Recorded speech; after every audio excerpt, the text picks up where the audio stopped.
Today I want to chat to you about two techniques, exposure and desensitization. Welcome back to my channel. Here we discover the world of selective mutism and how we can help children overcome it. But remember, it's not just about gathering knowledge, but we need to put strategies into action as well. So let's have a look about desensitization and exposure. With desensitization, basically, we are taking children near people and we are continue to talk, or we also choose different environments and we continue to chat to one another. So in this way, you're encouraging your child to use their voice in public, but we focus on the communication with you, not others. So think of it like building up the brave muscle, but by trying things that your child can already do but wouldn't really do. So they're sensitizing, we're desensitizing them with being comfortable being around others and using communication. But when we do a specific thing again and again and again, that's the second strategy that we call exposure.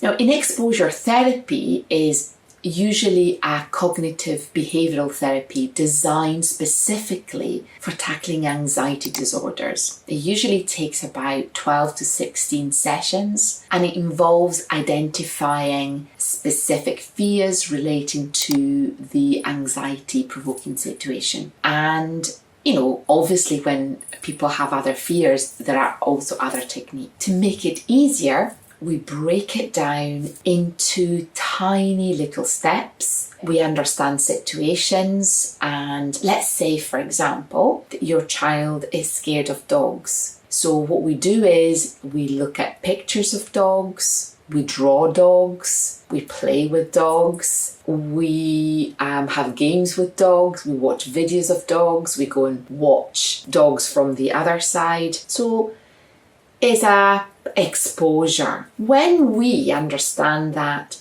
the fear of talking is about using their voice, because remember, could be other things. Selective mutism is a social communication difficulty.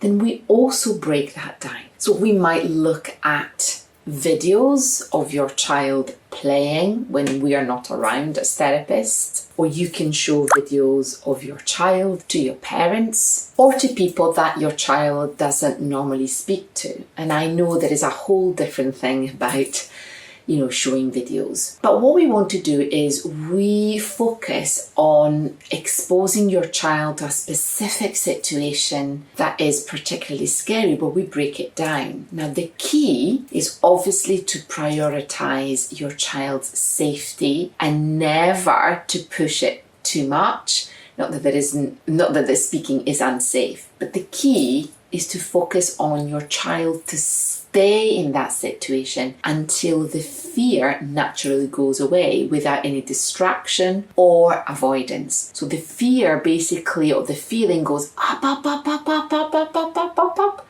and then it kind of stabilizes and it goes down. But we're not pressurizing it. We're taking tiny little steps. These steps are repeated and repeated again, and your child then learns to feel less anxious with this type of structure. I have to say it works really well for slightly older children and teenagers. As your child goes through these steps and exercises, they will gather evidence that the situation is not terrible, it's not at risk. That they can go to the shops and keep talking to you. And that builds confidence, and they then start to understand, how scared was I? Or how did that feel? And how did that feel now? I know it's challenging, but like anything is challenging. But we want to empower children and to build that self-esteem. And remember that my approach is overall, yes, we think about speech, but there is way more, because selective mutism is more than the fear of talking. I find that pretty amazing. And what I want you to do is to give this a go straight away. Think of something that is not speech related, and then identify your child in the scale of confident speaking, because you need to explain to your child that they are building the brave muscle and that you are also doing the same, because we're doing it all together.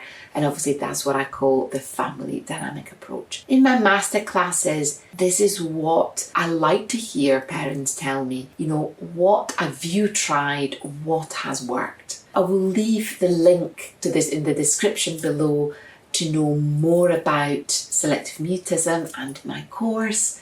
Or if you have taken my course, please pop in and say hello. The course is not open all year round. So if you find that the link doesn't take you anywhere, you will be added to the waiting list for the next opening of the course. I hope to really meet you and to hear your experience or read your comments. So remember to share, comment, subscribe, and let me know if you have any more questions. And I'll see you in the next video for more tips for children with selective mutism.